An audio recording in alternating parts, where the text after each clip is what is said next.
Olá pessoal, boa noite. Aqueles que eu já dei novamente, aqueles que eu ainda não dei, mas eu falo agora então, boa noite. Deixa só eu. Vamos começar a nossa aula nessa noite. Todo mundo bem, né?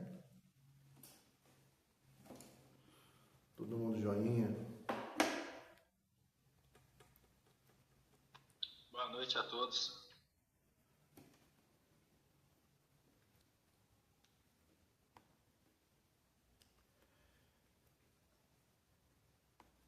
Conosco hoje, Pastor Marlon, Pastora Roberta, o Emerson,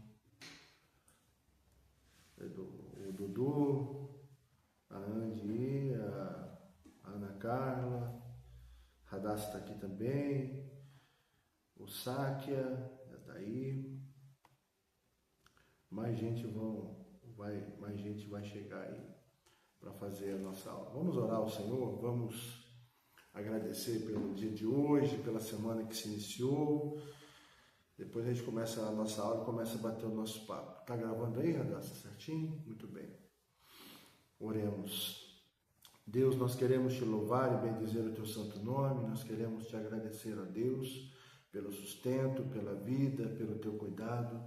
O Senhor é o nosso Deus, o Deus Todo-Poderoso e Misericordioso. Nós te agradecemos por todas as coisas que o Senhor faz e tem feito, por todas as tuas bênçãos. Obrigado pela oportunidade de estarmos juntos nessa aula. Certamente o Senhor tem nos ensinado a cada segunda que nós temos tido a oportunidade de estarmos juntos, ainda que quando a gente não consegue estar junto, mas através da aula gravada, do vídeo, o Senhor tem nos ensinado, Senhor, coisas preciosas para que possamos no nosso dia a dia usar, ó Deus, para abençoar outras vidas, para também, quem sabe no futuro, ser o nosso sustento, o nosso ganha-pão. Em tudo nós te louvamos e bendizemos o teu santo nome.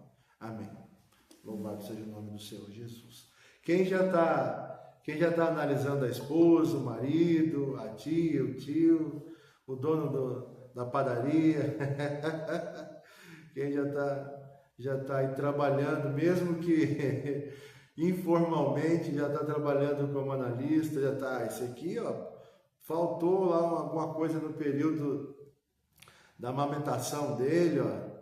Esse aqui, ó, o processo de formação psicossexual dele lá na infância, alguma coisa deu errado. Quem já está já investigando a vida do pai, da mãe, a própria vida, já está fazendo autoanálise, né?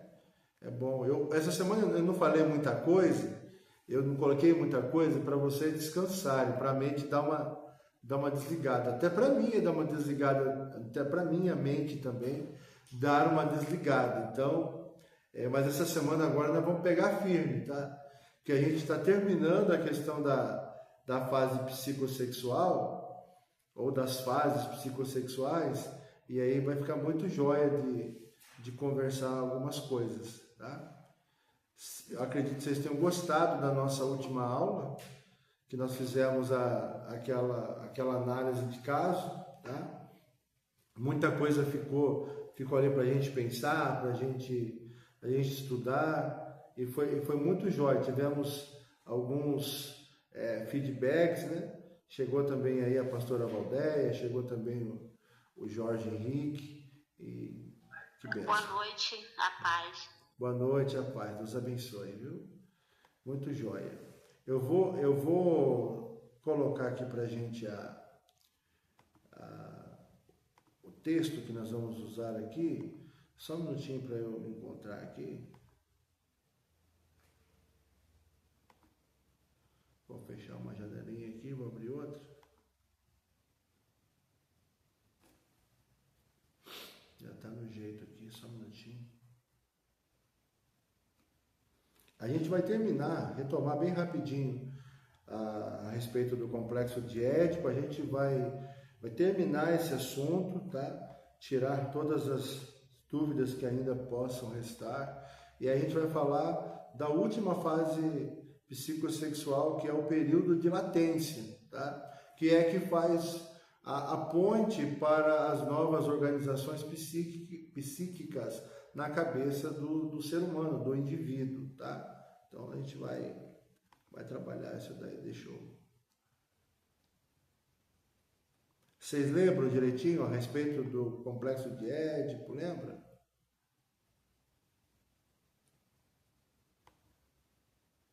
Oi? Vocês estão aí?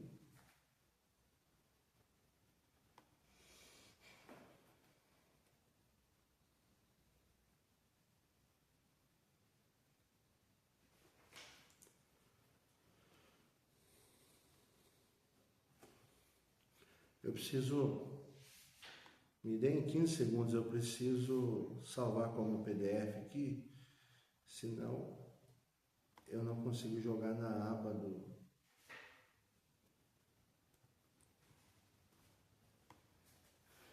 Google Meet. Vamos aqui salvar.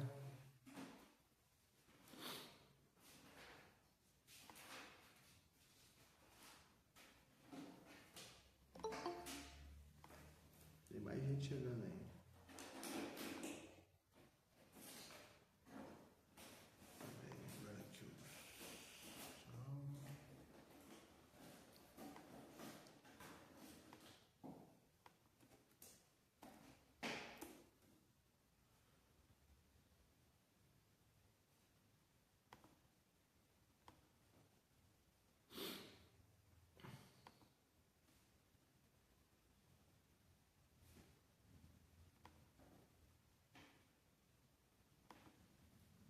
Vai aparecer para vocês agora aí. Apareceu, né?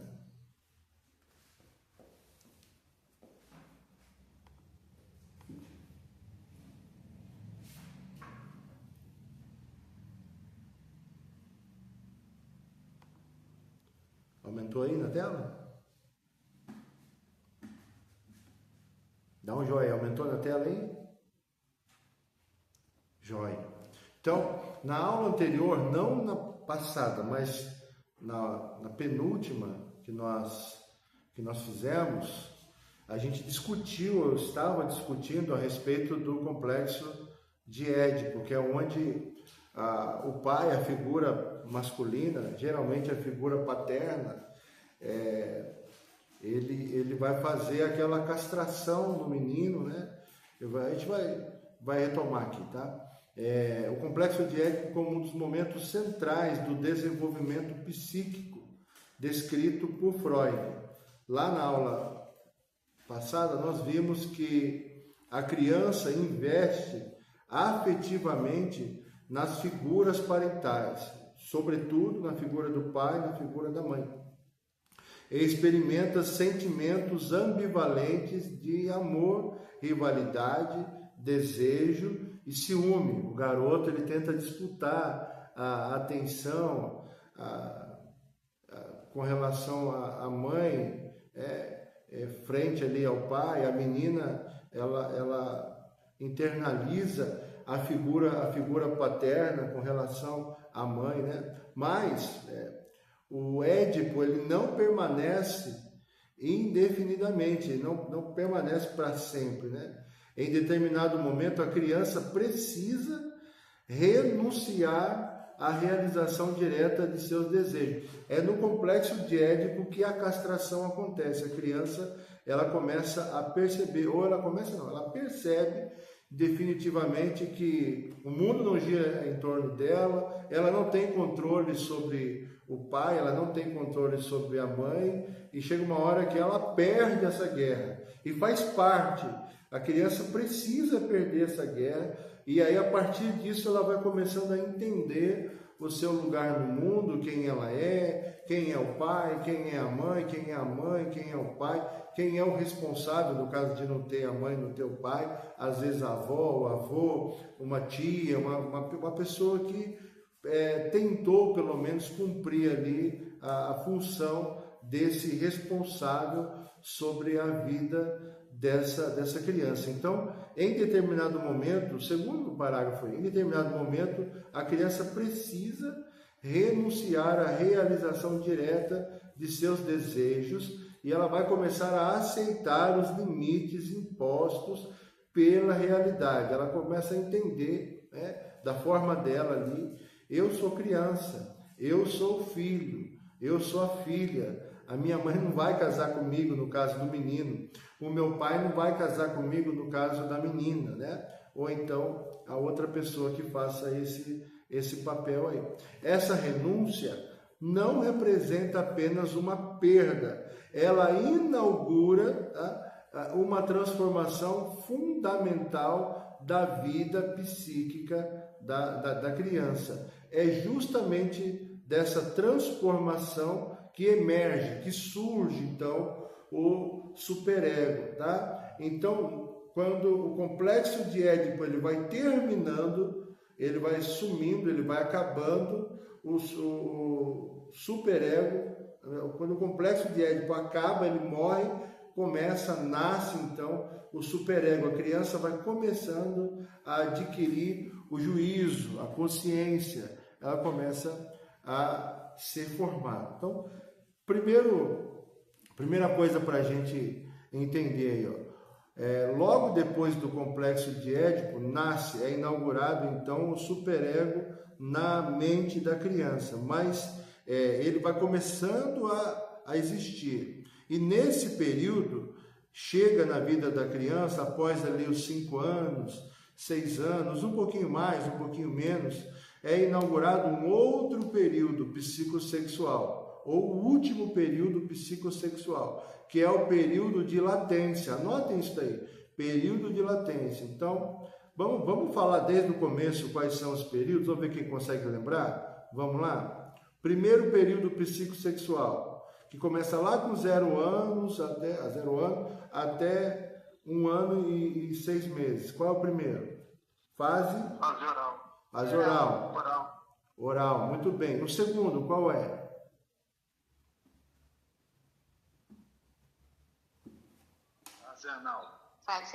Fase anal, né? Não tem nada a ver com sexo anal, não é isso não, é quando a criança começa a ter, eu sempre gosto de frisar isso aí para não haver nenhuma dúvida, né? É quando a criança começa a ter o controle do esfíncter, ela começa a aprender, não, eu não posso fazer qualquer hora, ela começa a aprender, vai fazer no piniquinho, vai fazer no vaso, pede para a mamãe, pede para o papai, enfim, ela começa a ter controle, são os primeiros controles que a criança tem. Qual que é a terceira? Fase fálica, muito bem.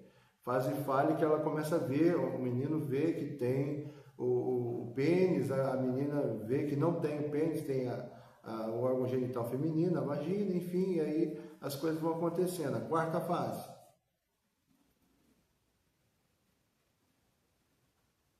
Ó, primeira fase oral de 0 a 1 ano e meio. A segunda fase psicossexual é a fase anal, que vai de 1 ano e meio a 3 anos. A terceira fase é a fase fálica, que vai de 3 anos a 6 anos. 5, 6 anos. Complexo de Édipo está dentro dessa fase aí, que vai de 3 anos também a mais ou menos o quê? 5, 6 anos, certo? Vai acontecer a castração, a criança começa a entender que ela não é o centro do mundo, o centro das atenções, e ela perde aquilo que ela achava que tinha, porque o pai ou a figura ali que precisa cumprir a função do Édipo, ela vai castrando essa criança até que ela entenda que o mundo, como eu disse, no mundo existem limites e são impostos aí situações que vão trazendo a realidade na vida dessa criança. Quando termina, então, essa fase, começa o período de latência, tá bom? É bom a gente saber todas essas fases aí para entender a construção que foi feita na mente, na psique desse indivíduo. A quarta fase é a fase de latência? A gente chama de quinta, tá? Porque o complexo de Édipo está dentro aí. A quarta é o complexo de Édipo, tá? Ok. caminhando junto aí com a fálica, tá? Um pouquinho depois, mas caminhando junto aí, tá? A quinta fase é o período de latência, tá? A rigor, gente, vocês vão perceber que dependendo de quem está ensinando, dependendo da escola, dependendo do pensador que a gente esteja estudando ou que esteja por detrás daquilo que nós estamos estudando, no caso nosso aqui, no nosso caso, é Freud.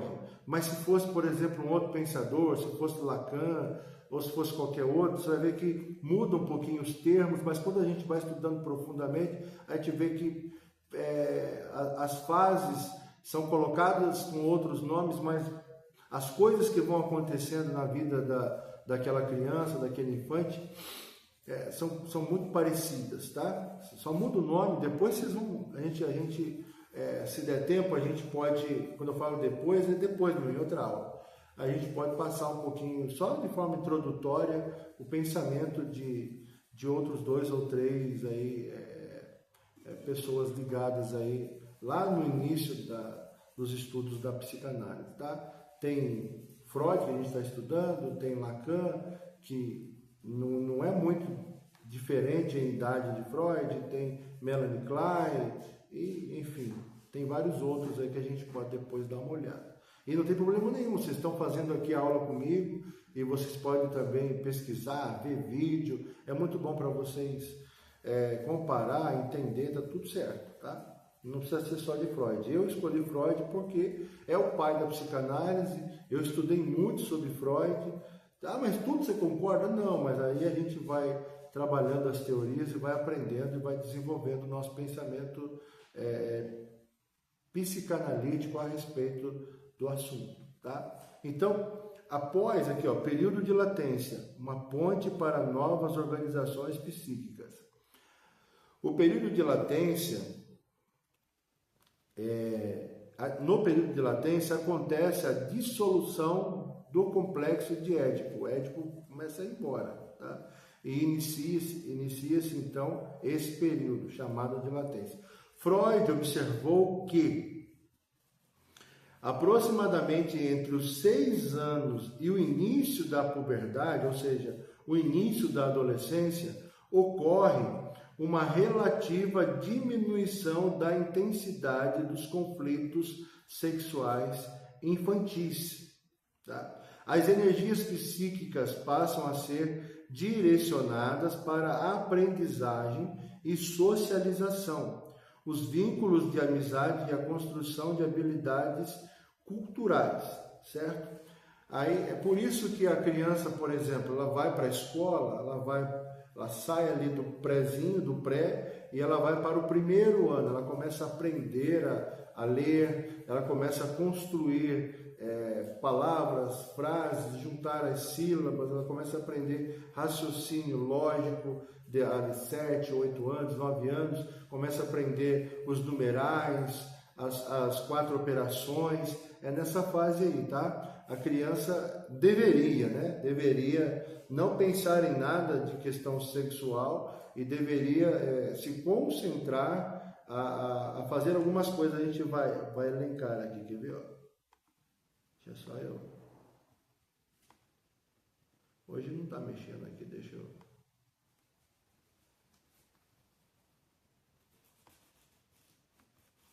Vou para cá. Aí, agora tá. A criança ela deveria começar a internalizar normas sociais, desenvolver ideais de comportamento. Tem mais coisa, mas isso aqui é o básico, né? Construir sentimentos morais, fortalecer mecanismos de autocontrole e formar uma imagem mais estável de si mesmo, tá?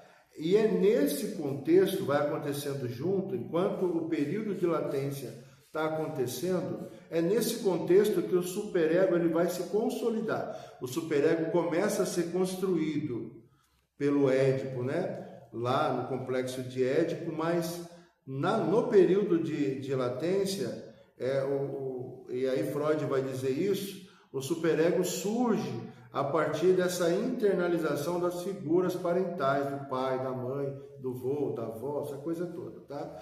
E aí das proibições vividas durante o complexo de Édipo. No complexo de Édipo, não pode fazer isso, não faça aquilo, não faça assim, não põe na boca, não fala isso, essa coisa toda vai acontecendo. Quando surge o período de latência, a criança já sabe o que pode e o que não pode. A maioria das coisas ele sabe. Quando ele pergunta, é porque ele quer apenas a confirmação daquilo que ele sabe, ou que ela sabe, a criança sabe, que não pode, tá? Então, para Freud, o superego surge, tá aqui, ó. Surge a partir da internalização das figuras parentais e das proibições vividas durante o complexo de Édipo. Aí, ó, aquilo que antes, só um minutinho. Ai, perdão. Aquilo que antes vinha de fora, tá? E agora começa a acontecer na própria mente dessa criança, os limites impostos pelos pais ou cuidadores, tá? Passa a existir dentro do aparelho psíquico, tá? Então, o superego torna-se uma espécie de instância observadora que, 2 pontos aí, julga comportamentos, estabelece ideais, produz sentimento de culpa quando a criança erra e ela é reprovada pelo pai, pela mãe, pela pessoa que está cuidando. Então, assim, você não devia ter feito. Aí vem o sentimento de culpa. E também, por último, aí o quarto, exige determinados padrões morais. Você não pode mentir. Por que você mentiu que você não fez aquilo, sendo que você fez? Por que você pegou o lápis do coleguinha? Quem te autorizou a trazer para casa? Tá? Então, essas coisas vão acontecendo. É importante destacar que o superego não é simplesmente a consciência moral. Ele também contém aspectos inconscientes e pode atuar de maneira severa, exigente e até mesmo cruel com o próprio sujeito. Por isso, a forma como o superego se constitui terá profundas repercussões ao longo da vida. É por isso que na formação do superego acontece algumas vezes da criança passar por uma formação de superego tirânica ou superego severo, e também a gente vai falar dos dois, o superego ausente, frágil ou insuficientemente estruturado, tá? Então veja bem, se houver alguma situação que possa causar algum dano na formação ali, enquanto a criança está passando pela fase do complexo de Édipo, ou então no período de latência, a formação do superego da criança pode ser comprometida, tá? Então nós vamos falar hoje de 2 tipos de superego: superego tirânico e superego ausente. E aí o normal é o normal, não é nem tirânico e não é nem ausente. Tudo ok até aqui? Alguma dúvida? Eu preciso de um copo d'água, esqueci minha garrafa. Fazendo um favor. Se tiver alguma dúvida, pode me falar. Tudo certinho? Continuamos então. Uma das formas possíveis de organização do superego é chamado de superego tirânico, também denominado por diversos autores de superego severo, superego persecutório, que persegue, né? Superego cruel ou superego sádico. Nessas configurações, as exigências internas tornam-se excessivas, ou seja, vão além. Há muita cobrança de si mesmo, há muita severidade, há muita perseguição, às vezes há muita crueldade, tá? ou há muito esse aspecto sádico. Tá? O indivíduo passa a viver sobre constante autocobrança, como se houvesse um juiz interno permanente insatisfeito, perdão.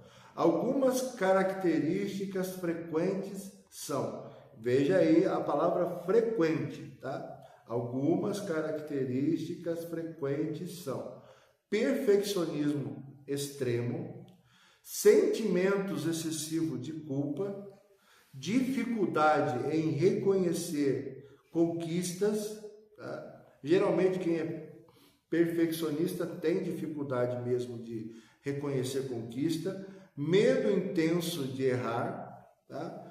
Autocrítica constante e uma sensação de nunca ser suficientemente bom, tá? Então, quando a criança desenvolve um superego severo, lá dentro da mente, lá no inconsciente, partindo para o pré-consciente, tentando negociar com as vontades, com o ego, o superego muitas vezes dessa criança foi formado de forma severa.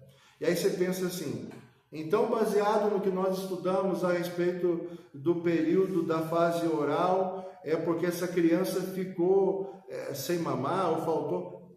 Pode ser que não, tá? Às vezes um distúrbio na vida dessa pessoa pode ser a questão da oralidade na fase psicossexual oral. Mas aqui a gente está falando de características frequentes. Perfeccionismo extremo, sentimento excessivo de culpa, dificuldade de reconhecer conquistas, medo intenso de errar, autocrítica constante e sensação de nunca ser suficientemente bom. Geralmente, quando a pessoa apresenta todas essas características, essa pessoa, a gente pode aí entender ou pesquisar um pouco mais que ela, na fase do complexo de Édipo ou ali no começo do período de latência, que é a transição de uma para outra, ela pode ter sido formada no seu superego por uma pessoa, por um parente, um pai, a mãe, um cuidador, um avô, como eu disse, de uma forma muito severa, e a castração foi tão forte, os nãos foi tão ditos a essa criança, a essa pessoa, né, esse indivíduo, que aí ela desenvolveu toda essa lista aí que eu passei para vocês, tá? Muitas vezes, mesmo diante do sucesso, o sujeito experimenta fracasso subjetivo, pois o padrão interno é praticamente impossível de alcançar, tá bom? Alguns analistas mais novos da atualidade, na semana retrasada, acho que eu comentei com a Maria das Neves, eu não sei se ela está aí hoje, talvez ela não conseguiu entrar hoje, mas eu citei o Elton Euler. Ele trabalha muito essa questão das pessoas que tiveram uma formação do superego muito severa, muito castradora, e aí ele trabalha com um tema chamado de permissão. Ele fala assim, fulano não conseguiu abrir a empresa, mudar de país, ou fazer algo que sempre foi um sonho na sua vida, porque ele não tem permissão. Geralmente as pessoas que não têm permissão, ou que acham que não têm permissão, elas foram ali trabalhadas de forma excessiva, castradas excessivamente na sua formação do superego. Então, quando o adulto, quando ele chegar lá para você, ele ou ela, e você vai perceber que há um perfeccionismo extremo, há sentimento de culpa, há dificuldade de reconhecer conquista, há medo de errar constante, autocrítica sempre e sensação de não ser bom, é porque o superego dessa pessoa passou por alguma situação de castração intensa, e aí ele foi formado dentro dessa severidade, dentro desse aspecto cruel, tá bom? Alguma dúvida? Sim, só uma pergunta, pastor. Na fase oral, né, existiu alguma castração, existiu eu creio que até na primeira e segunda fase, na fase oral e na fase anal, houve muita castração. isso fica no inconsciente do adulto ou isso é impulsivo? Como é que seria isso? Isso está no consciente, ele vai buscar lá no consciente dele, entendeu? Você está entendendo? Sempre aquilo que aconteceu conosco na nossa infância, desde antes do nascimento, eu falei lá na primeira aula isso, lá ainda dentro do útero, no processo de simbiose ali, a mãe e a criança ela está adquirindo todo o conhecimento que aquele momento traz para ela de forma inconsciente. Então, tudo é inconsciente, desde lá a formação do feto até quando ela chegar na fase da adolescência. Porque é na fase da adolescência que a criança ela começa então a aprender e a guardar o aprendizado e o significado das coisas. É ali depois da puberdade que ela começa a significar ou ressignificar as coisas, certo? Então até a puberdade o processo é todo inconsciente. A criança aprende e, assim, à medida que ela vai crescendo, ela percebe que está aprendendo, ela desenvolve até os padrões daquilo que ela aprendeu, que está tudo certo, tá? Se ela aprender certo, ela vai fazer tudo certo. Se ela aprender errado, ela vai começar a desenvolver aquele aprendizado errado. E aí, se tiver uma pessoa para equalizar, olha, isso pode, isso não pode, ela vai cumprir esse papel do Édipo, do Édipo na vida daquela criança. Aí a criança cresceu, virou um adulto. Ela demonstra algumas atitudes de quem, na fase oral, não pôde ser amamentada. É uma coisa.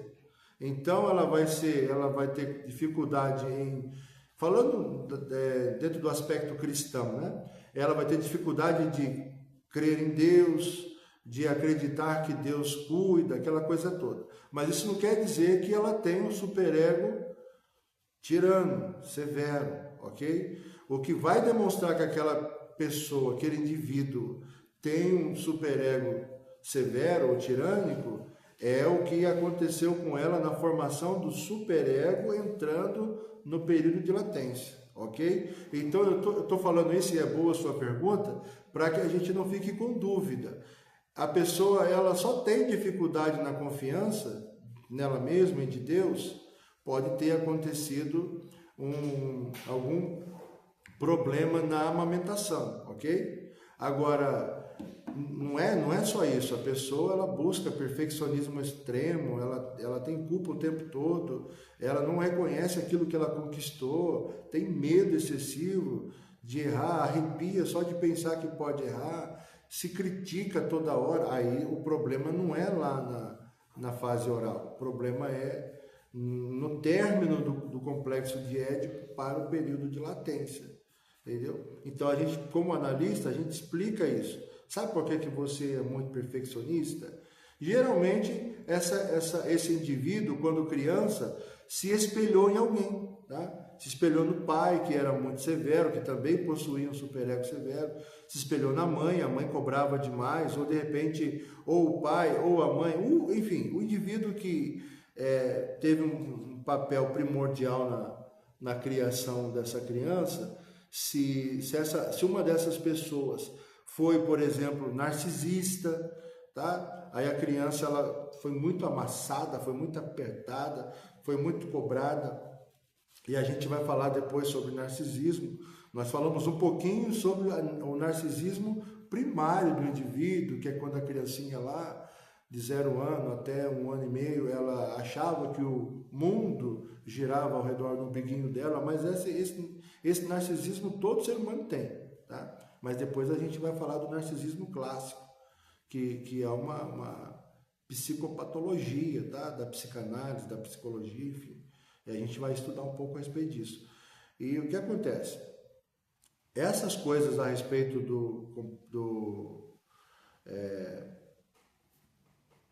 oh, meu Deus, a palavra sumiu da minha cabeça. Tem hora que dá branco, não sei se é só vocês, mas... Enfim, no superego severo, que é o que eu estava querendo lembrar, quando isso acontece, é porque na formação do Édipo na criança, alguém cobrou demais, alguém apertou demais, alguém castrou tanto que esse indivíduo lá agora no teu consultório, no teu set analítico, está entregando para você todo esse conteúdo aí, tá bom? Deu para entender?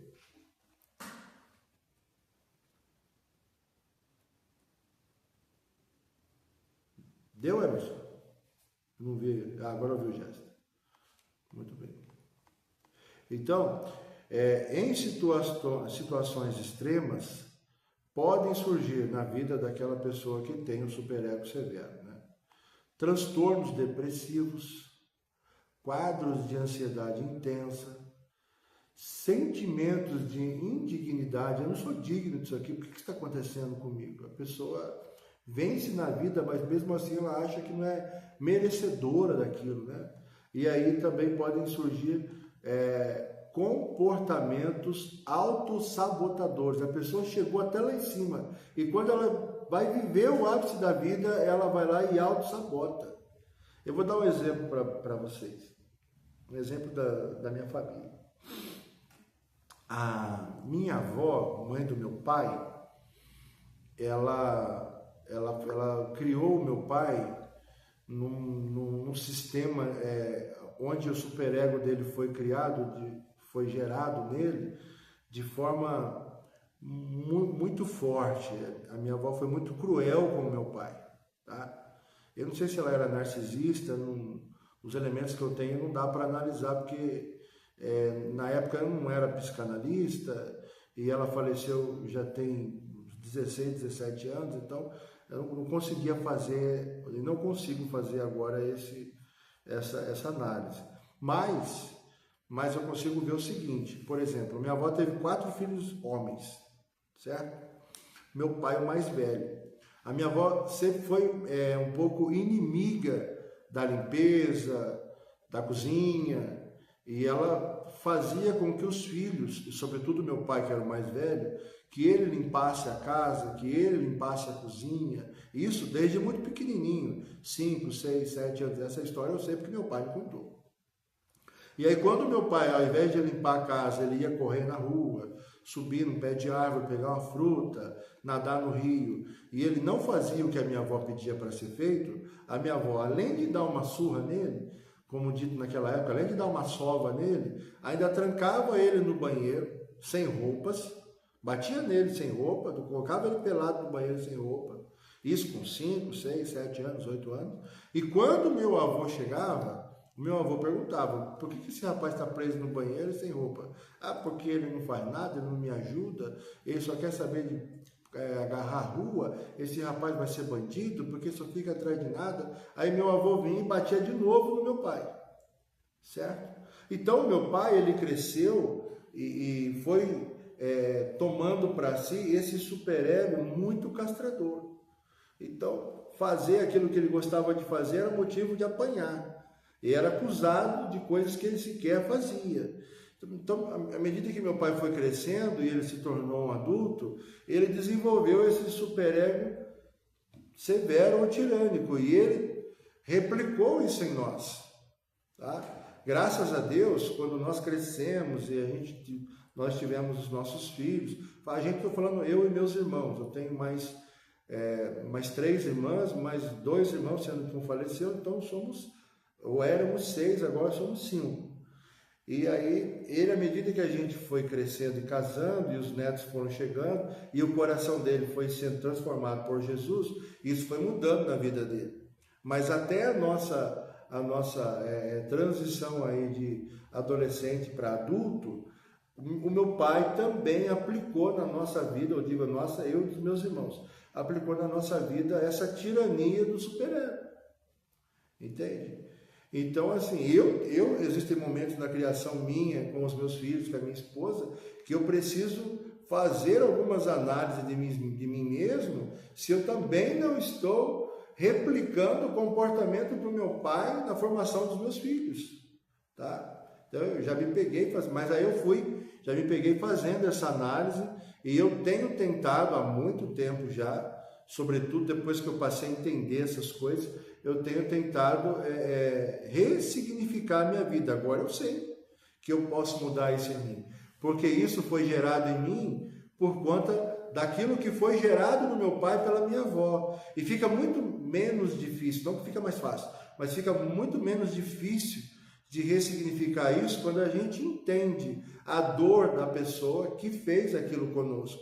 Então, quando que eu consegui perdoar o meu pai pelas surras, pelas as coisas que ele não deixou eu fazer, que eram boas, seriam boas para mim, quando eu entendi tudo que meu pai sofreu. É por isso que o analista, ele investiga além da pessoa, ele investiga o pai, a mãe, ele vai investigar o avô. Por que que a minha avó fazia isso com o meu pai? Eu não sei, mas eu tenho certeza que alguém castrou a minha avó para que ela se tornasse a pessoa que na visão humana seria uma pessoa má, e aí ela transportou tudo isso para a criação do meu pai. Consegue entender como vai ficando... Eu não vou usar a palavra mais fácil, eu vou usar essa aqui. Vai ficando menos difícil de entender porque as pessoas que eram para nos amar acabaram fazendo com que nós a odiássemos. Entende? A minha avó morreu e eu tive no velório dela, eu morava em Nova Friburgo na época, e peguei um ônibus rápido e fui lá para Tatuí, mas ninguém chorava no velório da minha avó. Parecia até que havia um sentimento de alívio, porque aquela senhora, vamos falar o português claro, porque aquela velha chata, ruim, tinha morrido. Mas depois, isso foi, acho que 2009 ou 2010, mas depois, quando eu fui entendendo que aquilo que ela produziu na vida do meu pai, que meu pai produziu na minha vida, na verdade, ela só estava fazendo o que também haviam reproduzido na vida dela, eu fui entendendo e eu passei até a ter misericórdia da minha avó. E pedi até perdão a Deus de não ter sentido nenhum sentimento. Sentimento é sacanagem, mas é isso mesmo, né? Não ter sentido nada a respeito da morte da minha avó. Entende? Fala aí, Marlon. A minha pergunta é, esse ego tirânico, severo,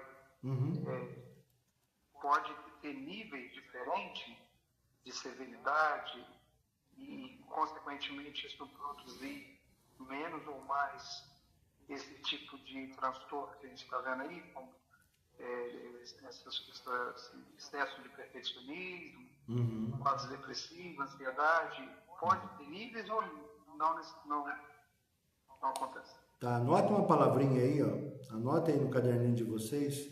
Escrevam assim, a palavrinha não, uma frase. Escrevam assim, ó. Tudo é subjetivo. Como é que a gente faz para ter um termômetro para saber se é mais ou se é menos? A gente consegue identificar o sintoma, mas a intensidade desse sintoma varia de pessoa para pessoa. Vocês vão perceber que pessoas vão chegar, indivíduos vão chegar para serem tratados por vocês, e aí vocês vão perceber tudo isso aqui que eu já coloquei para vocês, né?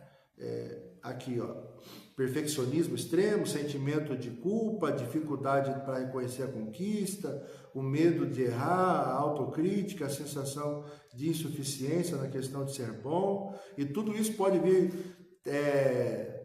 traduzido por transtornos depressivos, por quadros de ansiedade, sentimentos de indignidade e comportamento autossabotador. A gente vai perceber isso. Nós estamos fazendo análise à medida em que a pessoa vai nos dando, que o indivíduo vai nos dando conteúdo da sua vida, a gente vai entendendo o que está acontecendo. Mas agora, como medir isso? Não tem como medir. Então a gente entende que tudo é subjetivo.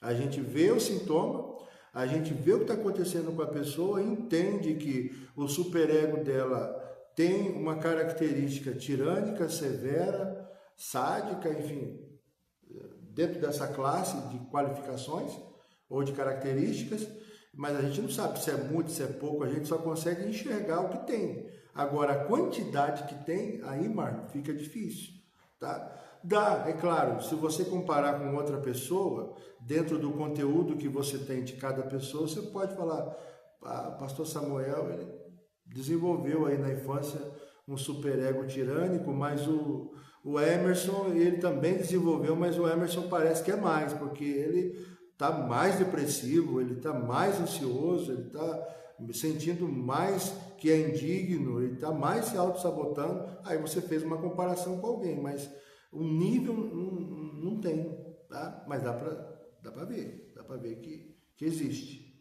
tá bom? Aí tudo é subjetivo. Por que é subjetivo? Porque nós estamos falando de coisa que pode estar lá no inconsciente da pessoa. Então, como é que a gente vai medir? A pessoa está com febre, você coloca um termômetro embaixo do braço dela e você tira 3 minutos depois e fala, está com 40 graus de febre.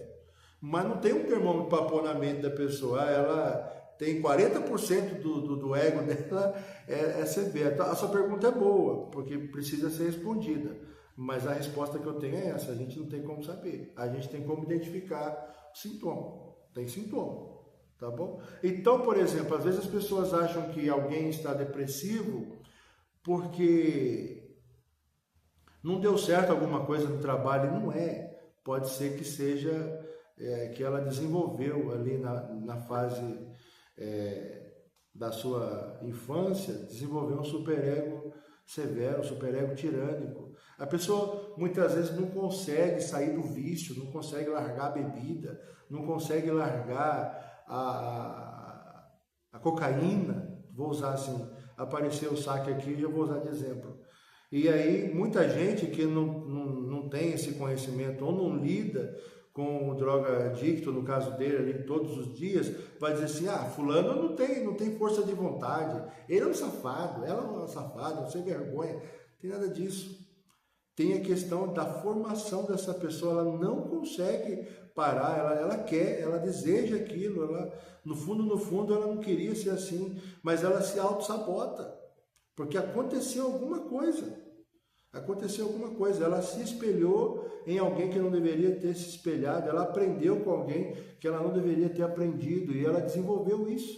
Gente, o mundo ideal é aquele antes de Adão e Eva terem comido do fruto, tá? Do fruto.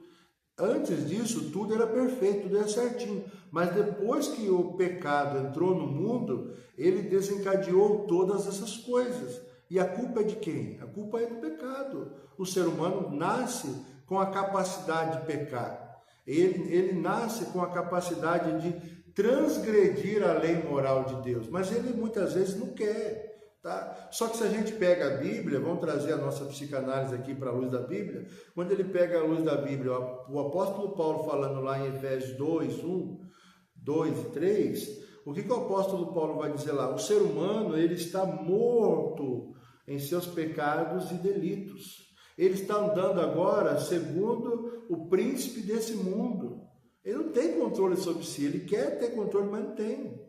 Se a gente acha que tem, aí a nossa visão teológica, eu não quero falar disso, mas só para a gente saber, ela vai se tornar pelagiana. Aí o pastor Marco vai dar uma aula para nós disso aí se a gente quiser. Então, assim, o ser humano está morto nos seus pecados. E aí ele já vem com essa característica de que pode pecar, de que tem capacidade de pecar. Mesmo as crianças, a criança ganha um brinquedo do pai e da mãe, ele nem liga, ele joga lá do lado, lá, não quer saber do brinquedo. Aí chega o primo, chega um coleguinha, chega a amiga ou amigo do pai e da mãe com outra criança, aquele bebezinho que chegou, pega o brinquedo pronto. O que havia jogado o brinquedo de lado, toma o brinquedo e já dá um soco na cara do outro, e já pega no braço e na mão, já morde. Da onde que vem isso? Ninguém ensinou isso para a criança, né?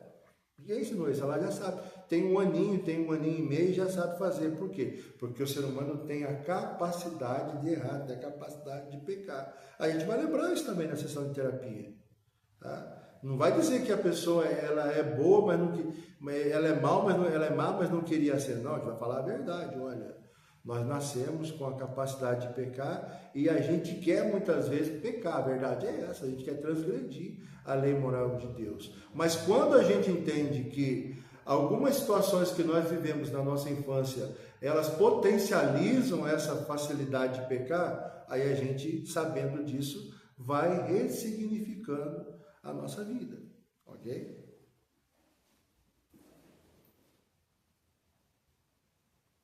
Mais alguma pergunta? Pergunta, Moninho. Pode perguntar, manda. Se eu souber, eu respondo. Tá certo. No começo a gente riu aí porque a gente vai analisando tudo realmente, né? A ótica que a gente começa a ver tudo, né? Ela amplia, não vou nem dizer que ela muda, né? Mas ela amplia muito o nosso grau de consciência, né? Acerca do que a gente está estudando e está aprendendo, assim. E tem realmente aberto bastante a visão da gente, né? A minha pergunta ela é dupla, né? A primeira, não tem como eu não olhar para a minha própria estrutura de família, né? Eu reconheço muita coisa desse processo, eu vejo minha filha, de uma forma mais específica, vivendo, porque ela passou um período dentro da comunidade terapêutica e nossa estrutura de comunidade terapêutica lá em Cachoeiras de Macacu, no Rio, ela é integrativa, então nós vivemos a nossa família junto com os acolhidos, né? E essa troca de interação, chegou um momento que a nossa pastora, ela também é psicanalista, né? Ela me chamou em particular porque aquela velha história do pastoral, né? Eu levava minha filha para dentro das reuniões, a gente tinha reuniões semanais de louvor, de adoração, de oração, mas muito daquilo que se trabalhava ali tinha uma pegada mais aprofundada por causa do público que era dependente químico. E em falas paralelas ainda na minha filha, na infância para a adolescência, né, a nossa pastora entendeu que ela estava começando a somatizar e puxar para ela aquela pregação mais severa, aqueles limites mais estabelecidos que eu estava postando, né, trabalhando com os acolhidos, às vezes numa palavra de oração, às vezes no chamado a um arrependimento, né, numa chamada de uma palavra de conserto, e ela compartilhava daquele momento sem uma percepção maior da minha parte. E foi quando a pastora me chamou e falou: olha, pastor Munir, eu sei que você quer que seu filho seja um exemplo, que seus filhos possam viver essa realidade e desenvolver o amor pelos acolhidos, mas está acontecendo o contrário. A sua filha está começando a somatizar isso tudo dentro dela, ela está se cobrando muito para uma criança. Resumindo, muito do que você acabou de ler, né, e explicar para a gente, é uma vivência dela. Só que hoje ela repete o mesmo fator com o filho, né, a nível das cobranças. As que ela recebeu, ela contra-transfere, né? Por outro lado, o padrasto, né, que hoje assumiu o cuidado desse neto que eu tenho, né, ele também veio de uma família muito severa, né, optou inclusive pela vida militar, por se encontrar confortável dentro dessa severidade, né?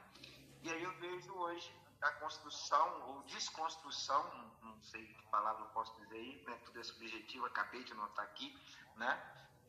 Sobre esse meu neto, que na verdade é uma pergunta, quem sabe, para todas as outras pessoas que a gente vai trabalhar. Esse processo não tem como a gente, enquanto psicanalista, impedir dele acontecer, né? Ele está em constante, está acontecendo constantemente, né? Eu vou ter que trabalhar isso lá no meu set mais adiante, não é isso? Com qualquer um dos clientes que vierem, né? Eu não tenho como trabalhar isso antes, vendo o que já está acontecendo, né? Vendo a estrutura do que eu já montei, até porque eu faço essa pergunta colocando o meu neto, porque hoje também eu trabalho com o neto de dependentes químicos que eu tratei há 40 anos atrás.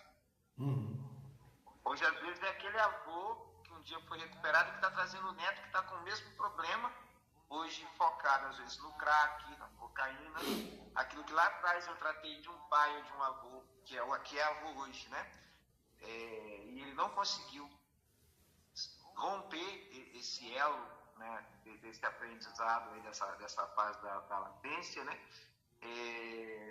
Acabou que isso hoje atinge um neto, né?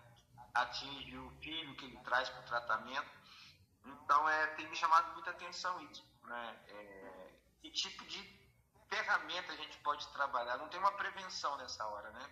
A gente trabalha em cima do que já vem, e na aula da semana passada foi muito claro, né? A gente não pode induzir a pessoa a a ter uma resposta, né? Por mais que a gente perceba, né? Então, qual que seria nessa hora, né? Além da oração, além da fala pastoral que a gente tem, né? Para a família cuidar de levar a criança para a escola, para a igreja, levar para uma classe de criança, né? Ou levar para um psicólogo, ou para uma análise. Essa é a forma. A gente não tem mais como prever algo, né? O dilema do psicanalista é o mesmo do pastor. Se o pastor pudesse, ele abria a mente das suas ovelhas, pegava a palavra de Deus e botava lá dentro. Eu, às vezes, falo isso no culto. Eu falei, meu Deus, se eu pudesse, eu abriria a mente de vocês e colocaria a palavra de Deus aí dentro. Mas a gente não tem esse poder e nem Deus quer, né? E aí a gente vai se deparar muitas vezes com isso daí, porque como psicanalistas a gente pode mudar à medida em que nós estudamos, à medida em que nós fazemos terapia e passamos pela supervisão. O que a gente faz na supervisão? Na supervisão, aquilo que a gente não sabe resolver, nós vamos em pessoas que a gente acredita que estão em estágios mais altos que a gente, para que nos ajudem. E aí a gente chega muitas vezes, nem sempre, muitas vezes, em situações na nossa própria mente como analistas, em que a gente tenta ajudar as pessoas que nós estamos tratando. Mas a gente só consegue ajudar a pessoa que quer ser ajudada. A gente só consegue ajudar a mudar a pessoa que quer mudar. Porque psicanálise não se trata de nada a respeito do outro. Sempre se trata a respeito da gente ou a respeito do paciente, né? E aí a gente vai vendo, sobretudo como líderes da Casa de Deus e sobretudo como analistas, que não dá para mudar todo mundo, não tem como. Sobretudo, vou usar essa palavra de novo, mas sobretudo quando a pessoa ela não quer. Às vezes as pessoas procuram o terapeuta, procuram o pastor, procuram a terapia, procuram o aconselhamento, só que embora haja uma vontade nela, a respeito dela, de querer mudar, se ela não se esforçar com todas as ajudas que nós podemos dar, não vai haver mudança. E aquele ciclo vai se repetir na família.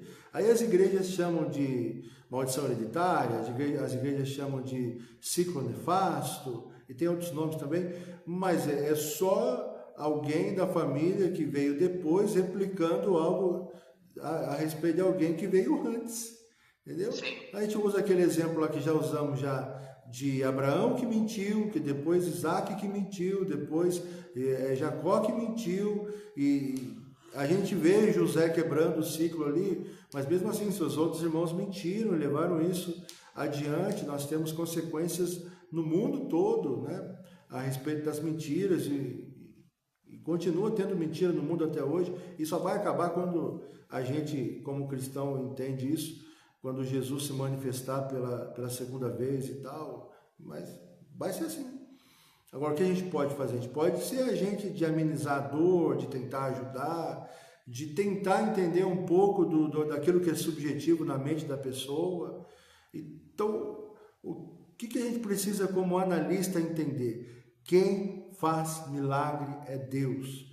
Quem muda as pessoas é o Espírito Santo. O que eu sou então? Eu sou um canal de Deus para ajudar a melhorar, para ajudar a amenizar, para fazer a pessoa entender um pouco que seja a respeito das suas dores, para mostrar para a pessoa, olha, um caminho, esse caminho é Deus. A gente vai, e através da terapia a gente vai mostrando esse Deus que é Pai, que é Senhor, que é Salvador, que é Cuidador, que é tudo na vida de uma pessoa, é tudo que ela nunca recebeu, de repente, do pai, da mãe ou do responsável que cuidou dela. Deus pode preencher essa lacuna, pode preencher esse vazio, esse buraco, mas ainda assim ela tem que querer. Se ela não quiser, se ela lavar as mãos e fazer como Pilatos, não tem como, tá? Então, a gente não pode ficar frustrado de não conseguir ter êxito 100% na terapia e nem no aconselhamento ou qualquer outro empreendimento a respeito de outra pessoa, porque a gente só consegue mudar nós mesmos. E o que acontece demais na terapia? As pessoas sempre procuram um analista para tentar mudar o outro. O outro a gente não muda. O outro ninguém tem condição de mudar. Nós só conseguimos mudar a nós mesmos. Então, já nas primeiras sessões, quando as pessoas chegam para serem tratadas por nós, a gente precisa deixar bem claro a essa pessoa, seja homem ou mulher, falar, você tem consciência que você não vai mudar a sua mãe? Você tem consciência que você não vai mudar o seu pai? Você tem consciência que você não vai mudar a sua esposa? Você tem consciência que você não vai mudar o seu marido? Você tem consciência que você pode ajudar o seu filho a melhorar, mas também não vai mudar ele? É mais o teu comportamento mudando que ele vai começar a se espelhar de forma certa, e aí pode ser que ele mude. É assim que funciona. Se a gente ficar achando que vai ajudar a pessoa a mudar o outro, isso nunca vai acontecer. E é o que mais a gente se depara na psicanálise. Pessoas querendo mudar outras pessoas. E é por isso que lá de trás, das nossas primeiras aulas, eu já tenho falado para vocês a respeito da autorresponsabilidade. Tem que trabalhar isso na vida do paciente. Olha, tudo que está acontecendo com você agora como adulto, não é culpa dos outros, não. Ajudou você chegar aqui, ajudou você estar nessas crises aí, trouxe traumas para a sua vida, mas você tem uma coisa que a outra pessoa não tem. Você tem poder de escolha, você pode mudar. É isso. Aí você vai ajudar a pessoa a ressignificar. E nós não somos culpados pelas coisas que acontecem na vida dos outros. Tá? A gente é culpado por aquilo que acontece na nossa vida. Tá? Não que a gente não vai tentar ajudar, vamos tentar ajudar. Mas nós somos autorresponsáveis pelas nossas vidas e os nossos pacientes também. Tá? Então a pessoa chega e começa a culpar os outros, fala assim, vamos falar de você porque o outro não está aqui. Não está aqui. E mesmo que tivesse aqui, se a gente está fazendo terapia em dupla, em grupo, se alguém dessa terapia começar a acusar o outro, a terapia vai se perder ali. Porque ainda que esteja em grupo, ainda que seja casal, ainda que seja filho com o pai, filha com a mãe, enfim, qualquer uma dessas associações, não adianta ficar culpando o outro. A gente tem que assumir a nossa autorresponsabilidade. Porque daí o tratamento, né, a terapia vai ser boa para todo mundo, inclusive para aquele que está fazendo. Entende? Perfeito, perfeito. Então, Sáquia, você não tem culpa das coisas que estão acontecendo com os netos das pessoas que você tratou lá atrás, certo? Perfeito, perfeito. Vamos lá. Existe, então, o superego tirano, severo, e também existe o superego ausente, tá? Que a gente pode chamar também de superego frágil ou insuficientemente estruturado. Ao mesmo tempo que um indivíduo, uma criança, um ser ali infantil, ele pode ter a sua formação do superego comprometida por causa de uma castração muito equivalente, muito forte, pode acontecer o contrário, tá? Existe o extremo oposto. Sempre tem o oposto das coisas, né? Então a criança que não foi amada pelo pai, não foi amada pela mãe, não foi ali castrado mais de forma amorosa, de forma que ela pudesse ser ensinada e não tolhida todas as vezes.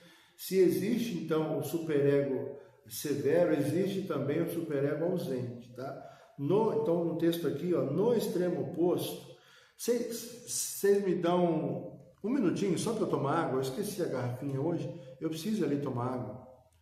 Consegue pausar aí a gravação, Radassa? Um minutinho, eu vou ali beber água e já volto. Então, gente, no extremo oposto, encontramos situações em que a constituição do superego ocorre de forma insuficiente. Se por um lado existem responsáveis, existem pais que castram as crianças e chegam a causar esses transtornos na vida de um adulto, há também uma formação insuficiente, e aí muitas coisas não acontecem ou acontecem de forma errada, tá? Então, alguns autores utilizam expressões como superego frágil, superego deficitário, superego insuficientemente constituído ou falha na formação do superego. Deixa eu só voltar aqui que saiu. Tá? E aí falha na função superegóica, é muito falar essa palavra, mas é isso. Nesses casos, observa-se dificuldade na internalização dos limites e das normas. Tá? Então, o sujeito pode apresentar baixa tolerância à frustração, se no outro lado está sempre se sentindo culpado, ele se cobra muito. Quando o superego ele é frágil, quando ele é ausente, o sujeito pode apresentar baixa tolerância à frustração, impulsividade, dificuldade em assumir responsabilidades, tá? Pouca capacidade de avaliar consequências, vai fazendo as coisas e tá tudo certo, e se der errado deu, e se me prender, prendeu, e vai assim. Problemas na convivência social e outras coisas dessa família aí. Não significa a ausência completa de moralidade, ou seja, a pessoa sabe o que é certo e o que é errado, tá? Mas constitui uma fragilidade na capacidade de regular os impulsos por meio de referências internas. Então, a pessoa, o superego dela não tem limite, não sabe até onde pode ir, tá? Vou dar um exemplo.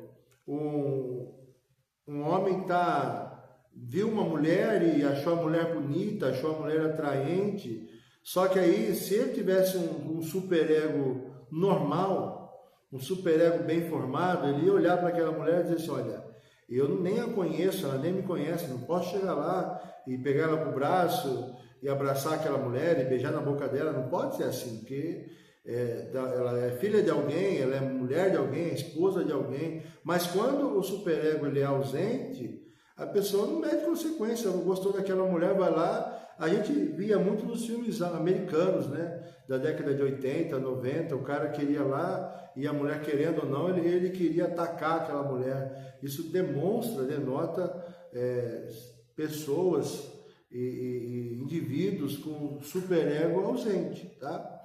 Então, não tem capacidade de regular os impulsos por meio de referências internas. Por quê? Porque não tem referência. Ninguém disse para ele que não podia. Ninguém disse que a regra do mundo é assim, olha, você não pode ir lá e atacar uma mulher só porque você gostou. A gente não vive no tempo das cavernas, não. Cada um tem que conquistar, a mulher tem que gostar de você, ela tem que acenar e que você pode fazer uma coisa, não é desse tipo. A sociedade não funciona assim. Como ninguém ensinou, como ninguém falou, essa pessoa que tem o superego ausente, ela vai lá e quer tomar força. Tá? Então, quando os limites não são suficientemente internalizados, a pessoa não aprendeu aquilo, o indivíduo tende a depender excessivamente de controles externos para organizar o seu comportamento. Aí é polícia, aí é cadeia, aí outras instâncias que vão acabar regulando aí o superego da pessoa, tá? Então, em alguns casos, podem surgir manifestações associadas a comportamentos antissociais, dificuldade de empatia ou repetição de conduta destrutiva. Geralmente, a pessoa que e não precisa entrar nesse assunto, eu só preciso entender. A pessoa que é psicopata ou sociopata, né, ele não tem empatia com as pessoas da sociedade, ele tem um superego deficitário, ele tem uma falha na função superegóica, tá? Porque, lógico, ele vai arquitetar toda uma forma para conseguir atingir aquela pessoa, mas ele vai atingir e não vai doer, porque ele acha que está tudo certo, da sociedade é o que ele quer fazer e não importa o que os outros pensem ou a dor das outras pessoas, tá? Aqui na questão do superego, porque isso é um pouco mais fácil de entender, na questão do superego ausente ou frágil ou insuficientemente estruturado, vocês têm alguma dúvida?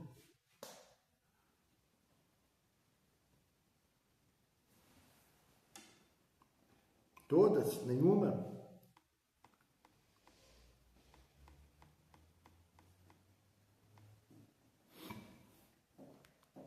Podemos continuar? Podemos?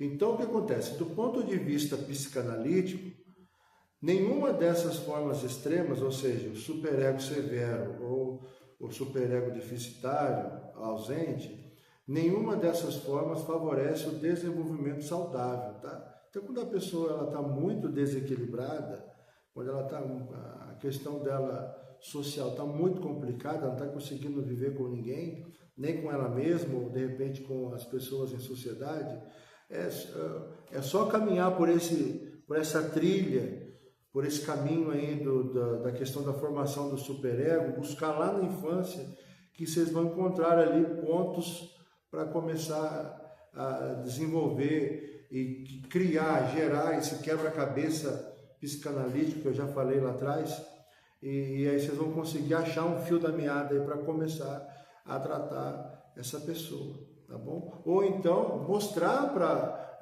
muitas vezes, algum paciente ou alguma paciente que vocês tenham, o tipo de pessoas ou de pessoa que pode estar caminhando com ela.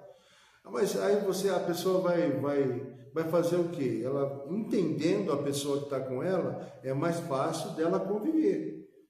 Né? Fica mais fácil de conviver. Não quer dizer que a pessoa vai mudar, que ela vai chegar lá e falar, olha, vou dar um exemplo. A mulher chega ou um homem chega no consultório, e aí ela começa a dizer, olha, está muito difícil viver com meu marido, eu quero separar dele, está muito difícil viver com a minha mulher, porque eu quero separar dela. Você fala, como é que é o seu marido? Como é que é a sua mulher? Como é que é a sua esposa? Aí a pessoa começa a contar. À medida que ela vai contando, você vai percebendo que há um problema, há um déficit no superego daquela pessoa. Aí você vai explicar para o seu paciente ou para a sua paciente por que aquela pessoa que caminha ao lado dela é assim. E à medida que ela entende por que aquela pessoa é assim, pode ser, isso não quer dizer que seja certo 100%, porque tudo é subjetivo, pode ser que aquela pessoa consiga lidar melhor com aquela situação, ok? Tende a ficar mais fácil do teu paciente ou da tua paciente entender um pouco a respeito da pessoa que caminha com ela ali do lado dela, certo? Então você não vai dizer, ó, essa pessoa é assim, assim, assim, separa logo dela, você não vai dizer isso. Você vai dizer, olha, você está tendo dificuldade porque pelos relatos que você está me dando dessa pessoa, pode ser que ela tenha tido um comprometimento na formação do superego, aquela coisa toda. E aí a pessoa, então é por isso. É o meu caso da minha avó, lembra da minha avó que eu contei para vocês?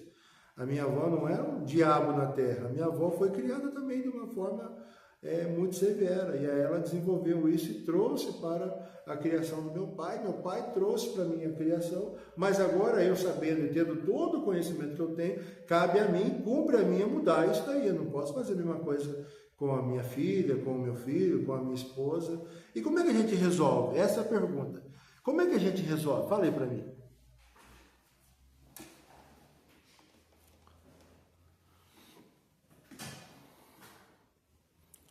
Tem um remédio. Oi? Trazendo o equilíbrio. Como é que traz o equilíbrio? Mudando a gente mesmo. Mudando a gente mesmo. Mas tem um remédio de Deus para trazer o equilíbrio.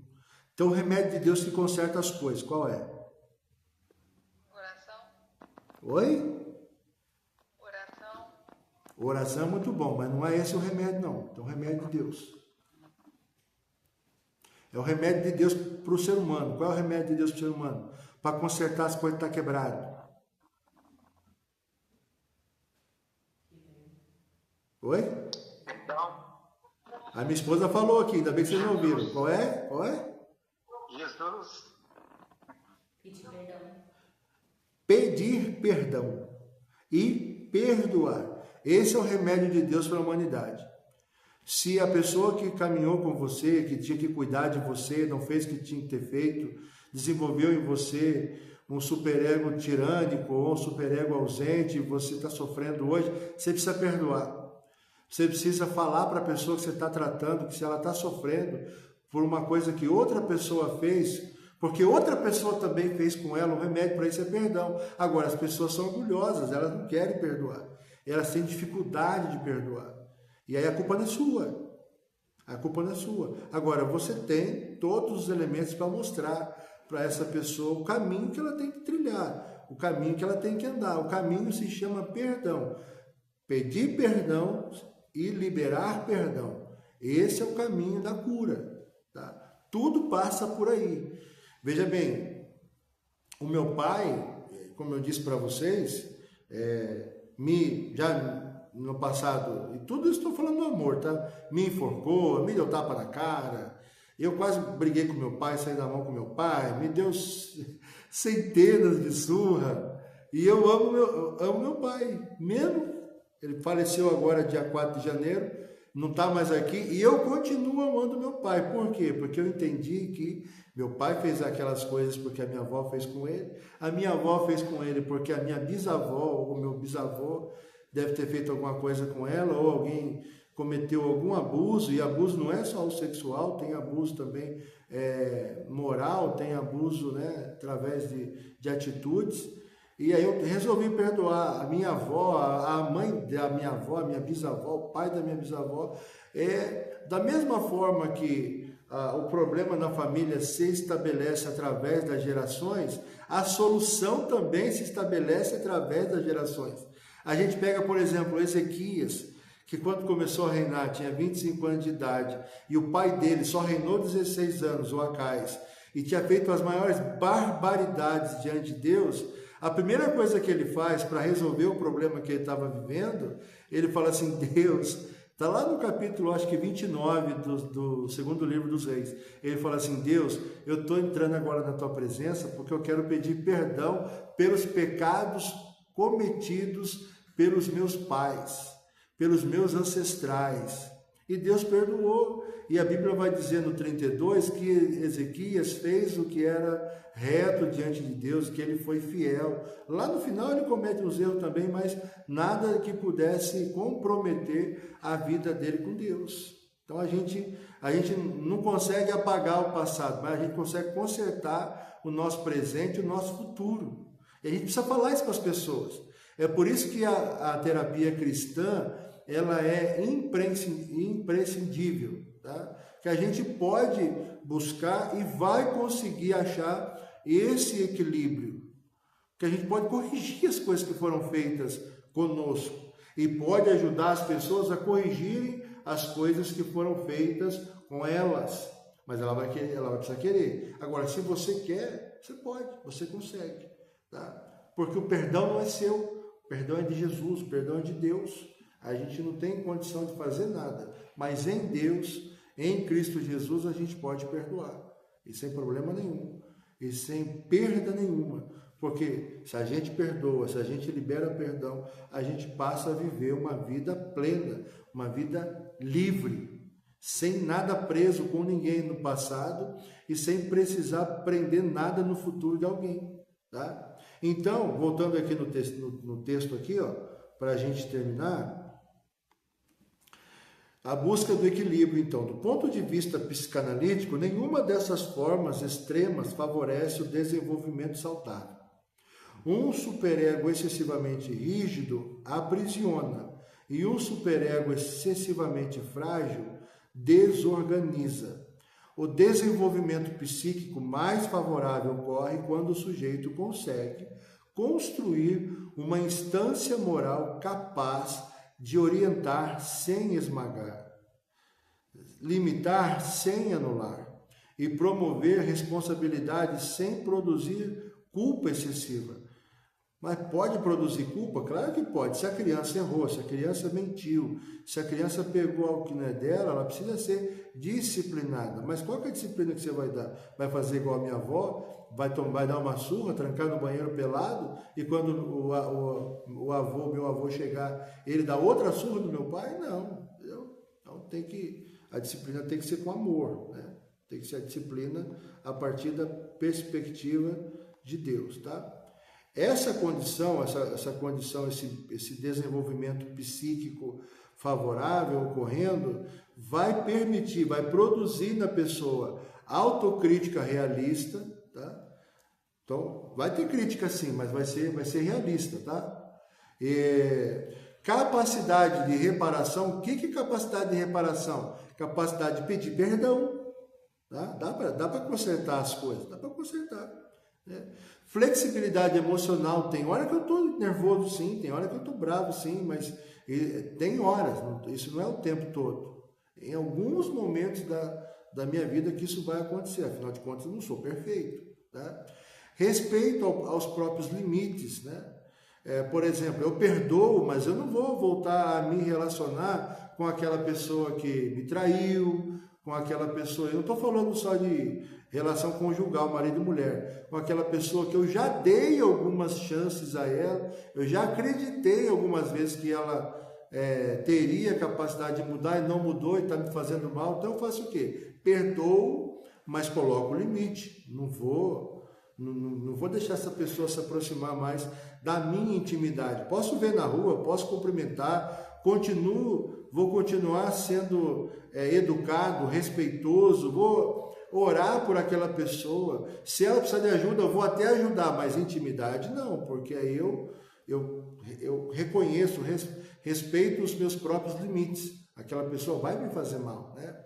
E vai permitir também relações mais saudáveis com os outros e o principal, consigo mesmo, tá? Então, se nós, como pais e indivíduos, seres humanos, a gente, principalmente aqueles que agora têm filhos pequenininhos, né, trabalharem todas essas fases aí psicossexuais de forma correta, ou pelo menos tentar fazer isso, já vão estar criando, na sua maioria, pessoas emocionalmente saudáveis.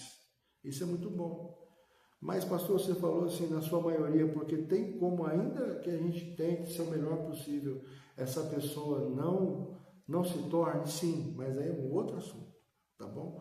Porque existem fatores também biológicos, existem fatores dentro daquela palavrinha ruim de falar, que é idiosincrasia, que são coisas que vêm do nosso DNA, da nossa família. Às vezes ninguém produziu na pessoa aquilo, nem o superego tirânico, nem o superego ausente, mas a pessoa tem um problema de formação de caráter, e aí? Como é que a gente faz?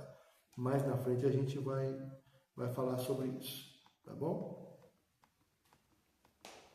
Então, para terminar nossa aula certinho no tempo, na prática clínica, ou seja, dentro do consultório, frequentemente observamos que muitos sofrimentos psicológicos estão relacionados ao modo como o superego opera, tá?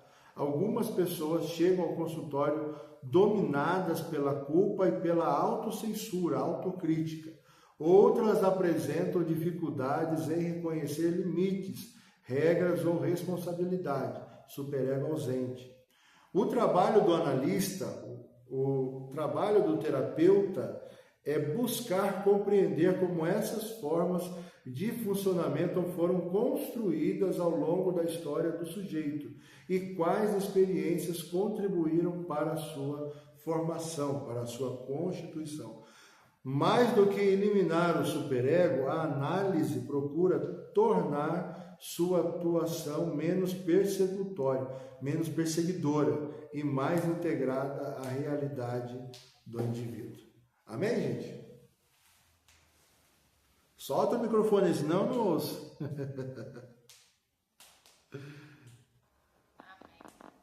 Amém. Agora você fica pensando assim, quer dizer então que eu sou assim porque eu tive uma formação de superego severa? Sim. Quer dizer que eu sou assim, então, eu não ligo muito porque as pessoas estão sofrendo, então, porque eu tive uma formação de superego ausente? Sim. E o que eu faço, então, para resolver isso?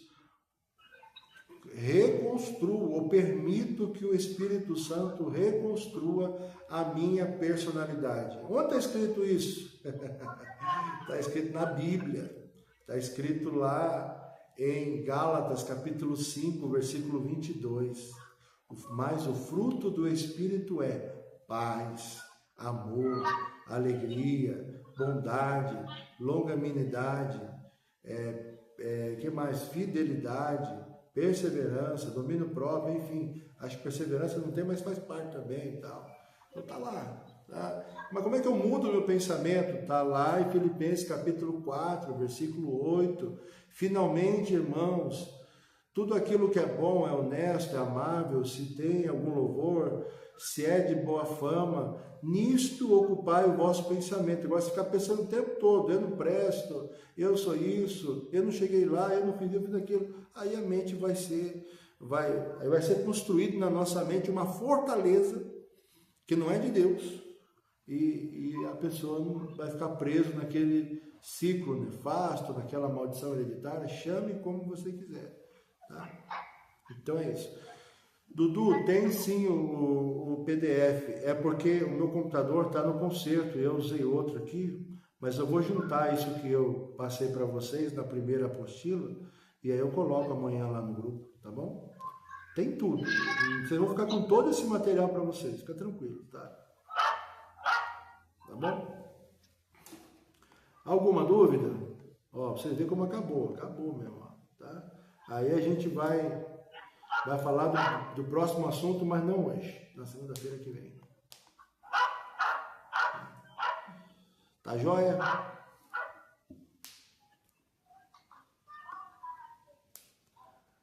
Deus abençoe a vida de vocês, já que vocês não têm pergunta mais nenhuma, nós vamos encerrar.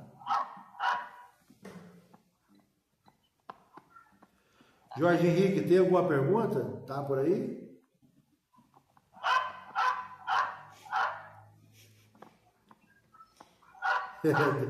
Deus abençoe. Pastora Roberta, tem alguma pergunta?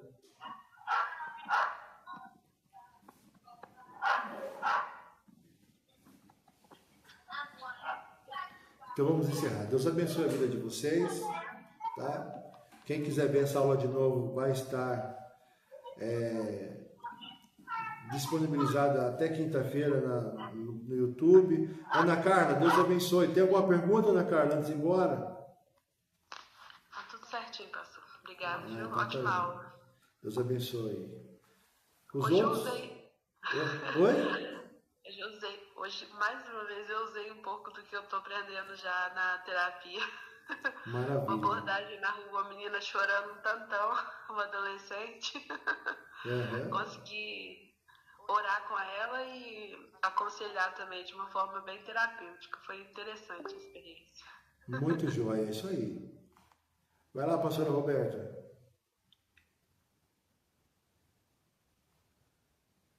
Deus abençoe, Dudu. Pastora Roberta, solta o microfone e fala aí, pode falar. Pastora Roberta, Deus abençoe.